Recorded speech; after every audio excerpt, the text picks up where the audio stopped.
Great. Thanks, Dave. Appreciate it. And thanks to all of you for hanging in there for the last time slot of the last day of the conference. I am Mark Carlson, and based in Colorado. And we have been part of the expanding Temporal partner ecosystem. So we're a services partner helping customers with temporal architecture and workflow development and tuning, and just in general getting started on their journey or improving their journey. Learned a ton this week. Hopefully many of you have as well. And we're excited because Temporal fits naturally into two or three of the pillars of services that we provide. We do things to modernize applications. And so as you know, and maybe you heard Rajesh say about the JP Morgan Chase case study today, that they're modernizing apps without rewriting them to microservices by just incorporating Temporal into them. If you were in Lauren's presentation from Stitch Fix, they're doing something similar. They were modernizing existing apps by integrating them with Temporal, but without doing a complete rewrite. And so Temporal fits nicely into our app mod pillar. But also we help customers optimize their developer experience. So there's a lot, we've been shifting left, right? Shifting the things left for a lot of years. Security, compliance, a whole bunch of things. And we shift orchestration of workflow left a lot of times. And what that does is degrade the productivity and the enjoyability of the developer experience. And so Temporal fits nicely in there because we're able to take some of that complexity back out and shift it to Temporal, which is better than shifting it back upstream. And then we also have some AI and ML offerings, some recommender engines. And as you've been around and heard all the AI ML use cases here, Temporal's great at getting things in and out of recommender engines. So Temporal fits nicely as a service provider into several pillars of things that we're already doing. So my talk today is just because you can doesn't mean you should workflow edition. Because if you've been around in tech for a little while, you could probably apply this set of principles or learnings to other technology stacks that have come and gone, maybe are still around down through the years. And there's always this kind of tension between, should we build this ourselves or should we rent this or buy this? And technologies, Simon Orley say, begin at Genesis and then they move from left to right to where they end up in some kind of a services model or a rental model. And depending on where you are in a particular technology adoption curve or technology maturity curve, that answer could differ. But as a lot of customers are adopting Temporal and rolling it out within their organization, your small team may have already decided, and you may be all in. But as you begin to propagate Temporal and solve new use cases, you may encounter the need to have this build by discussion over and over again. Or maybe you're pre-decision with Temporal and you're having to answer the question, why should we go get another new thing? We have lots of new things. And so you want to be able to answer the question of why not build this ourselves. So first, before I get into the rest of my talk, a cautionary tale from Silicon Valley, where there are many cautionary tales. But this one comes from the era of 2014. Anybody know what this is? Oh, wow, we have, okay, don't say it yet. I got a hand, a couple. Oh, wow, all right. So several people recognize what this is. A man named Doug Evans in 2014 was on the quest for a perfect cup of juice, freshly squeezed juice, not just any old juice. And he had an idea to create a new juicer. And this was not just any old juicer. This was, it had a dense concentration of engineering and smarts. It was a smart juicer. And it would, phone home and keep track of the juice that you were drinking. And his mission was to create the Keurig of freshly squeezed juicers. And he called it Juicero. So this is a Juicero. Juicero was an amazing piece of equipment. They raised over $120 million from people as large as Google Ventures. to go build the Keurig of freshly squeezed juicers. And it was, a lot of integration with the supply stream. They had these pre-formulated packs of juice concentrate, and they were barcoded, as you see, and you would put the packet into the juicer. It would keep track and phone home, and they knew how much juice you were consuming. If you ran low on your favorite pre-mixed concoction of juice, it would automatically send a replenishment order. You can already hear the temporal workflows going on, but this was 2014. And so you'd put the juice packet in the juicer, and the problem is a couple things. One, this was a $700 smart juicer. Now, they ran into a little resistance with adoption, as you might expect at that price point, and so they did lower it to $400.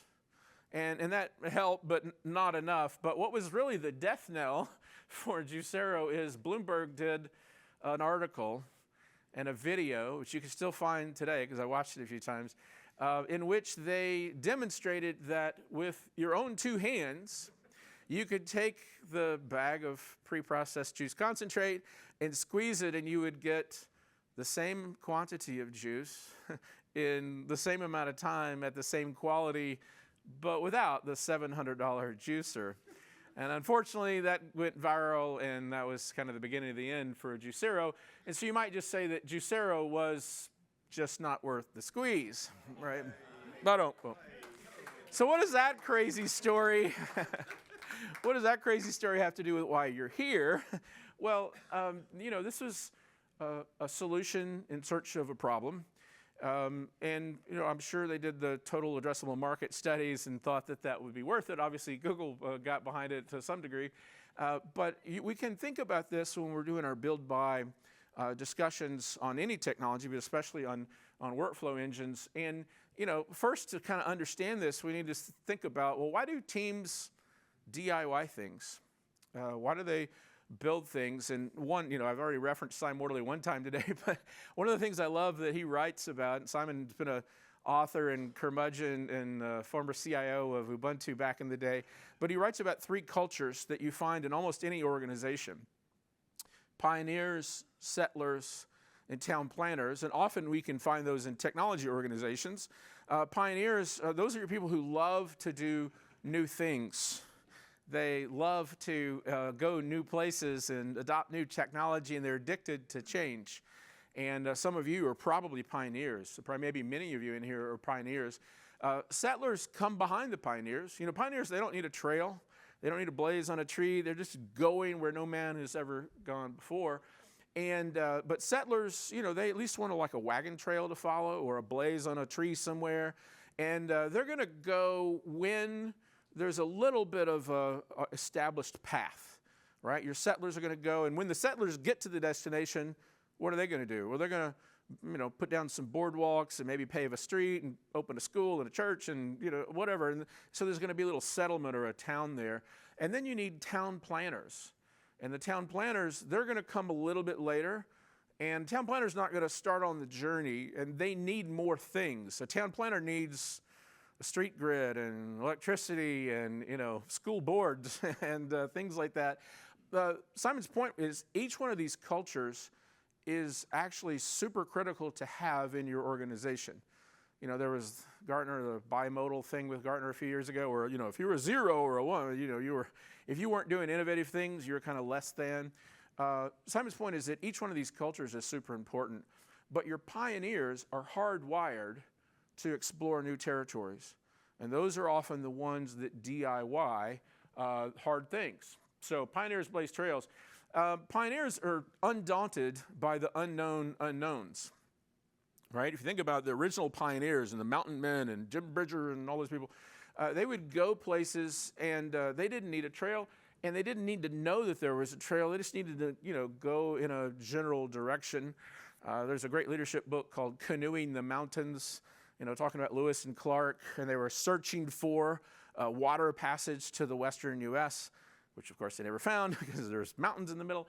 But they didn't know that, and they didn't know what they didn't know. And a lot of times teams build things because of the unknown unknowns. And that's not a negative, but it means that you don't know, you can't come up with a cost of building the thing because there's a lot of information you don't know. They may only see the tip of the iceberg, and they understand that part of the problem, and maybe you can even cost out that part of the problem, but they don't know what they don't know, and so they begin building. But they're fearless about doing it, right?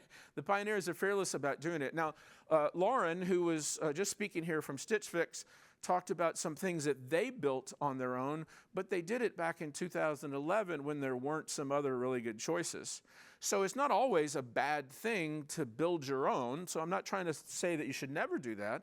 But in 2011, they had to build some things, that now over the last couple of years, as Stitch has begun to implement Temporal, they no longer have to build them anymore.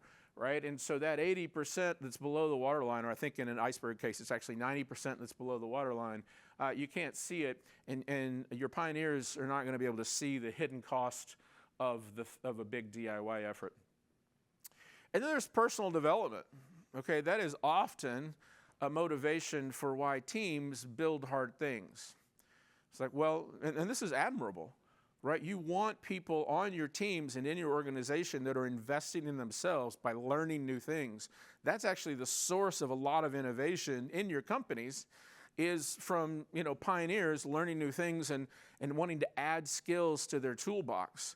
Okay, that's a very admirable thing. You want lifelong learners. You want people that are hungry to innovate and do new things, but that self-development, that professional development, self-improvement is a really bad reason for undertaking a massive do-it-yourself project. Okay, so don't confuse the benefits of being a lifelong learner and investing in your career or your brand with a motivation for tackling a huge DIY project. So, a few things, they blaze trails, there's unknown unknowns, and personal development. But what are some of the reasons that make building your own workflow engine really hard? Well, I discovered after I submitted this talk several months ago that Max has a couple of really great talks that are on YouTube called Designing a Workflow Engine from First Principles. And if you haven't watched that and you want to understand why building a workflow engine is hard, I'd recommend you go search that up. So it's Designing a Workflow Engine from First Principles. I think he did it at the At Scale conference a couple of years ago. And this is a quick summary. This word cloud is a quick summary of some of the things. So, Max it tells the story of when you're doing a workflow engine in a single location at a manageable scale with only a few workflows or use cases, it is simple. And it's that 10% that sticks above the waterline of the iceberg, right?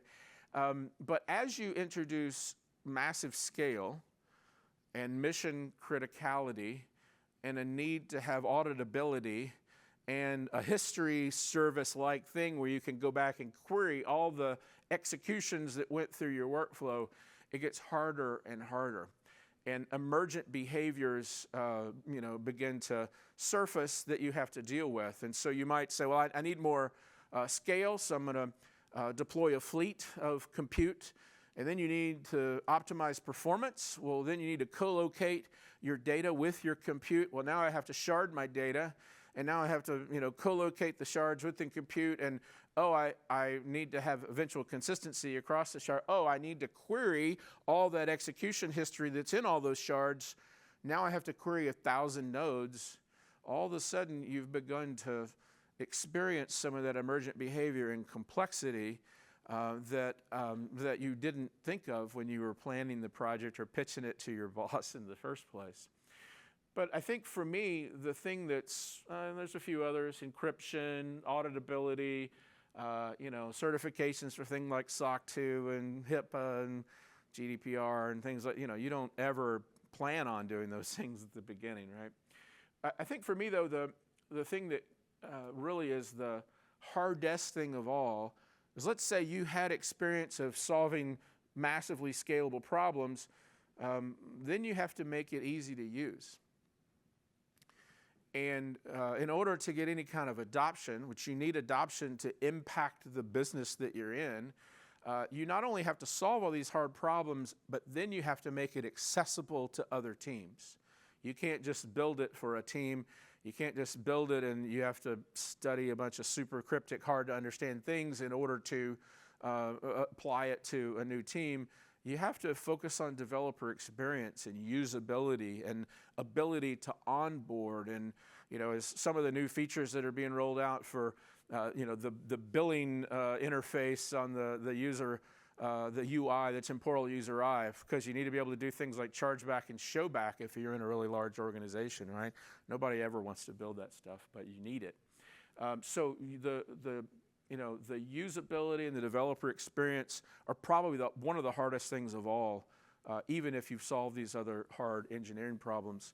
And if you look back at some of the announcements that were made on day one, you can follow a thread. There's a thread of improving developer experience and improving usability and making the temporal UI easier to use. And if you've ever gone down and clicked the little flask in the bottom to get those experimental tools, those are almost all focused on ease of use and developer experience, so that's even harder. So what are pitfalls of DIYing all the things? Well, one of them is that it never finishes. And if you think back in your career to other DIY projects that you may have encountered, and I remember when OpenStack was going to be the way to create private clouds super easily. And in the Denver area where I'm from, I can think of a couple of customers that spent tens of millions of dollars, no exaggeration, using OpenStack, which is a very capable framework, to build their only private cloud. And they did that over 2 or 3 years, and then something happened, and IT finance pulled the plug, and they still don't have a private cloud, right? And so you could probably think of other DIY examples. So what happens in the military, they say, no plan survives contact with the enemy, right? We also say that as project managers. But as product managers, no product survives contact with the users, right? And so you come up with a new thing, maybe the thing that you built in, and you introduce it. Now, if you're smart, you're doing that in small batches and frequently introducing the new thing and getting feedback, shortening those feedback loops. But how many times have you seen teams build stuff and they go off in a corner and they build it for 18 months and then they're proud to bring it out to the user base, kind of like your, Labrador Retriever's proud to bring you a rabbit they just killed in the backyard, or your cat's going to bring you a bird, and no one's ever happy to see those gifts, right? Especially as you're walking out the door to go to work. And when you bring your lovingly handcrafted DIY project to the user base, you're going to get feature requests because you didn't think about that other 90% of the stuff. Or maybe you introduce it to the security team or your compliance team, and then you get feature requests. And a sign of a project that's never going to finish is if you go and look at the backlog of features, and if you come back a couple of months and the backlog's longer, and you come back a year later and the backlog is longer, this is probably a project that didn't anticipate enough how big it was going to be up front. But an equally bad sign is when you come to a team like that and you want to see the feature backlog and there is none. That means they're not listening to users, because if they were, there'd be feature requests, right? And so both of those are signs, either an empty backlog of feature requests or one that never ends is a sign that this thing's probably never going to be finished.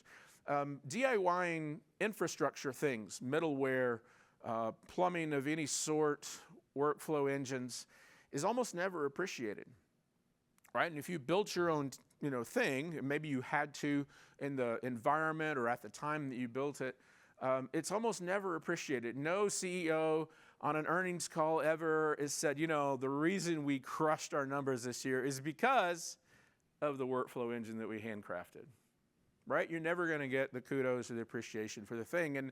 And that is not always bad. We don't do things always for public accolades and recognition, certainly not from C-suite. But DIY projects are often plumbing, and even the developers don't really appreciate. I built you this thing. It's like my Labrador Retriever. I brought you this present, and they don't appreciate it. And so that's one of the pitfalls. And then especially if your motivation for building the thing was resume enhancement, then you're going to be successful at some point. You've solved some hard problems at scale. You're going to get recognition. Maybe you come to a conference and give a talk. And those people move on. And then you've seen this. You know this story. The creators or the champions move on. And the DIY project, it limps along for a while. Maybe it limps along for a long while. But eventually it gets canceled because there's no advocate trying to get new funding and successfully getting new funding. And so the pioneers that created it, they move on. Kudos to them. They did a great job. And, enhanced resumes lead to new opportunities. So those are some pitfalls of DIYing all the things. But why should you leverage Temporal or consider leveraging Temporal? I had the privilege of sitting next to Max the other night for an hour at the speaker dinner. Totally unplanned. And I was like, oh, wow, this is great. I want to take advantage of this. And so we were chatting about kind of the history of Temporal and his ideas for what's coming next, which is, you got to race to keep up with Max. And so that was fun. But one of the things that he said was, and we all know the story. This is the fifth, generation of solving this hard problem that we now know as Temporal. But what I didn't know, the part of the story, when they were at Amazon, they actually recreated and completely re-architected that solution 3 different times at Amazon. And Max was saying that he believes there's 200 engineering person years in the Temporal core, right? That's the whole totality of the iceberg. When you're at the beginning, you're just thinking, okay, this will just take me and my buddy, the team, we'll knock this out. Maybe it'll take us a year. 200 person years of engineering in the Temporal core. Max was also saying when they hire a new engineer for the product, it takes about 18 months for them to understand enough about the inner workings of the Temporal core in order to commit new features that won't degrade performance, right? And so it's hard. It's a hard problem, and they've done a great job of making performance and low latency and usability all kind of first principles, right? So that makes it hard. So Temporal's now been used, and if you've been at this conference and listened to all the customer user stories, and some of you have given those user story talks, you know that when Temporal encountered customers and users, the feature list began to grow. But it was features that weren't just features for no reason. They were features because large companies at scale solving hard mission-critical problems needed different things from Temporal in order to solve their use cases, right?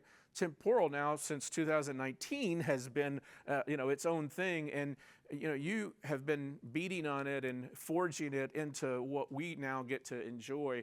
And so that feature maturity can't be replaced without broad and deep contact with actual people who are using it for realsies out in the world. So I would say Temporal's features are battle tested, and there's more to come. And Max waxed eloquent about his plans for re-architecting things like persistence in Temporal Cloud, and he's got great ideas. Not only are the features already here, you got somebody like Max that's just passionate about making it even better. And that's really hard to replicate on a DIY team. No matter how smart you are, you have to be allowed to focus on just that, which is what the Temporal engineers can do. Temporal allows you to reduce complexity. I talked about the focus on ease of use and developer experience. But what that really accomplishes inside your teams is it allows you to optimize that developer experience because you're taking complexity out of the day-to-day job of a developer. Now, I know everybody likes to say we let developers focus on the business logic. And I have heard that from real users multiple times, over the last couple of days.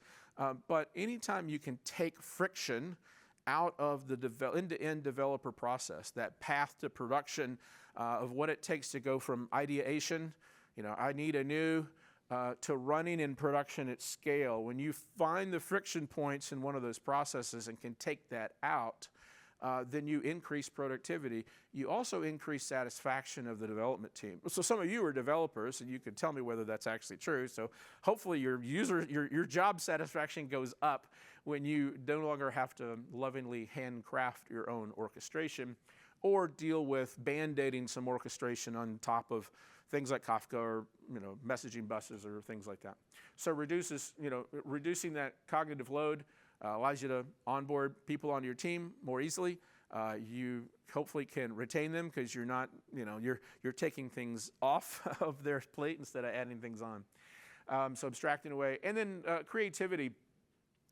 I'm old enough that I have done workflow the battle way, BPM in and drawing pretty pictures, right-clicking, pasting in some code, and you go, oh, I can't put enough code in the box to do the thing I want to do, or oh, the code in the box can't do this. It's bounded. It doesn't. It has all these constraints. And what I really like about Temporal is because it's just code. Almost anything you can do in just code, you can do in Temporal. Now, I've heard of a couple of exceptions during the conference this week, but it really unlocks your creativity. You're not locked into a box of whatever the solution of your homegrown solution might be, or a workflow package, or maybe an API gateway. You're building a proxy or something like that. So, let your pioneers be pioneers. In all seriousness, and we'll talk about this more in a minute, when you can redirect the creative energies of your pioneers up stack, then you can begin to get their ingenuity and innovation and creativity applied not to the guts, the hidden guts of the engine, and maybe they don't go all the way up stack and create user-facing features, but you can get them to build value around Temporal to make it easier to adopt or to customize it for your organization's context so that it becomes more useful and more applicable to use cases across the organization. If some of you probably went to the Cache app, and Riley and Nick did a great job of talking about their early journey with Temporal at Cache and how they built the thing and solved a few workflows, and then nobody else adopted it. Nobody else came, and they had to focus some of their creative energy on building starters and building jumpstart kind of locations to help developers enter their Temporal journey at different points, right? And so apply that creativity to things that make Temporal even more useful in your organization instead of building the hidden, unappreciated thing. So what are some, just a few high-level things that you can do to make Temporal successful in your organization? I think with any technology adoption, you will be more successful if you apply some product management principles. So think of the thing that you're bringing into the organization as a product, and a product needs a roadmap, a product needs ease of use. You probably have a lot of SaaS solutions in your, on your phone or in your solution. Make it easy to onboard to the thing that you're building. Give them some starters. Riley and Nick did a great job. Go watch their talk. Create mature recipes, and their talk is an exact example of what I mean by this. Build things to help make it easy to do the right thing. So you have an organization, you have auth, you have logging, you have compliance, build that into your starter, build that into your recipe, so that when they adopt and build a Temporal workflow, they're also solving that other hard stuff that you have to do in your org. And Temporal's not going to ship that to you, but you can build around that. And then leverage guides to accelerate maturity. I appreciate the shout outs from Lauren to the Temporal engineers and how helpful they are to solve hard problems. Leverage them, leverage the Temporal community, and obviously I'm part of the partner ecosystem, and so I would say leverage your partners who are, have architects and exposure to more use cases than you do for being successful, compressing what I call that time to maturity, time to value of Temporal in your organization. Lastly, you can apply this principle not only to building workflows, but also to hosting your Temporal infrastructure. Just because you can doesn't mean you should. It also applies to self-hosting, right? There's great times when you need to do that. You may have rules or reasons why you can't in your organization, but give strong consideration to the operational excellence that Max and the team are building into Temporal Cloud, and then you just saw the rollout for Nexus. That's going to give you some competitive advantage and reduce your overall cost. So I know we're close to being out of time, but if we have time for a question or two, be happy to take it. Do we have any questions? Okay, one down the back there. Can you go back to the previous slide so one? they can capture it? Was that the extent of the question? The previous one? There we go. I'm Mark Carlson on the Temporal community also, so you can find me there or LinkedIn or Twitter or whatever. So anyway, Any other questions? great. I hope you've enjoyed the conference. Thank you very much. Yeah, We'll see you. thank you, Mark. That was an excellent presentation.